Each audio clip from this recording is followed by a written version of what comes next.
Olá, turma! Tudo bom com vocês? Professora Ednailma aqui, novamente, para mais uma aula. Hoje nossa aula é de História. Vamos lá!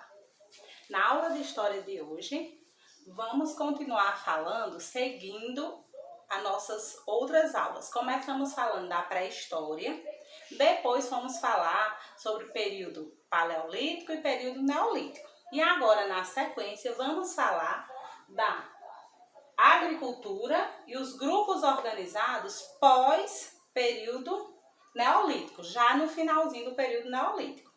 Vamos lá. Aqui hoje vamos aprender sobre a Revolução Neolítica. E o que foi essa revolução?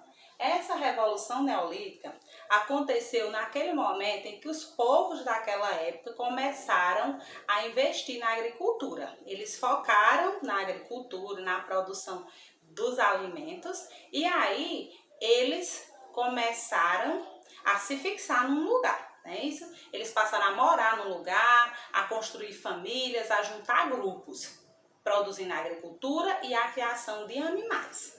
É assim a Revolução Neolítica. Revolução tem a ver com mudança. Então, é a mudança no comportamento dos povos que começaram a praticar agricultura e criação de animais e passaram a morar no mesmo lugar, formando grupos. Isso é a Revolução Neolítica. Entenderam, né? Aqui, ó, plantação e criação de animais. Era o que os grupos faziam nesse tempo. Plantavam todos aqueles produtos da agricultura, plantar e colher, e criavam animais. Que nesse tempo era só para subsistência, quer dizer que criavam para, né, matar, bater e depois se alimentar. Pronto. Aí nesse conteúdo vocês vão aprender sobre as ocupações humanas na savana da África Oriental. Isso quer dizer assim, vocês já entenderam que esses povos começaram a se fixar, morar, né, em um determinado lugar. Que lugar foi esse? O primeiro que temos vestígios na história, quer dizer que a história registrou, é que as primeiras ocupações em grupo, tá? Não é o primeiro habitante, não. As primeiras formações de grupo aconteceram na savana, na África Oriental. Isso é próximo à Mesopotâmia. Vocês vão ver em geografia no mapa do mundo. Então, na África Ocidental, começaram a formar esses grupos de pessoas a morar lá. E por que escolheram lá? Por conta das condições melhor do lugar. E como era chamado esses povos que começaram a se concentrar lá na África Oriental? O nome dos povos é Khoikhoi e os San. Complicado o nome, né? Mas observem a escrita, porque não é brasileiro. Por isso que vocês acham assim, né? Então, esses povos Khoikhoi e os povos San foram as primeiras ocupações humanas em grupo na África Oriental.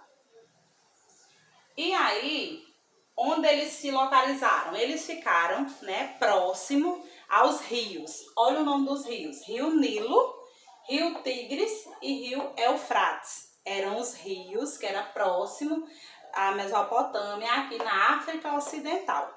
E aí, esses grupos começaram a se fixar perto de rios, porque era mais fácil utilizar a água do rio para as plantações que eles precisavam e também para, né, dar água aos animais e também fazer outras coisas como tomar banho, usar água para beber, para se alimentar, tudo era desses rios. Por isso que eles se localizavam aqui.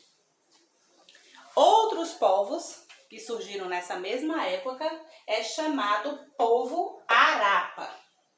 E eles se localizaram próximo a outro rio, Rio Indo.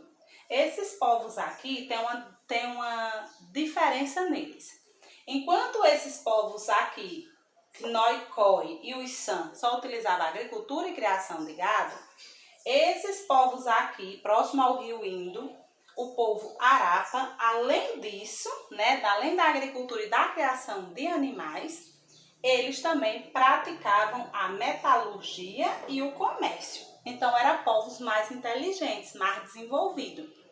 Eles praticavam a metalurgia, quer dizer que eles conseguiam ferro e aço, e eles produziam algumas ferramentas. E o comércio, eles vendiam, eles passaram a utilizar barcos navios, né, nesse tempo, para vender tanto essas ferramentas de metalúrgica que eles faziam, como também os produtos de especiarias e de alimentação de agricultura, que eles produziam uma parte consumir e outra eles entenderam que já podia vender para outros pequenos povos que estavam localizados longe de rio e que não estavam conseguindo, né, fazer esse processo. Então, nossa aula de história de hoje era só isso, para vocês entenderem essas pequenas informações. Teremos outras aulas continuando o assunto, tá certo? Até a próxima aula de história.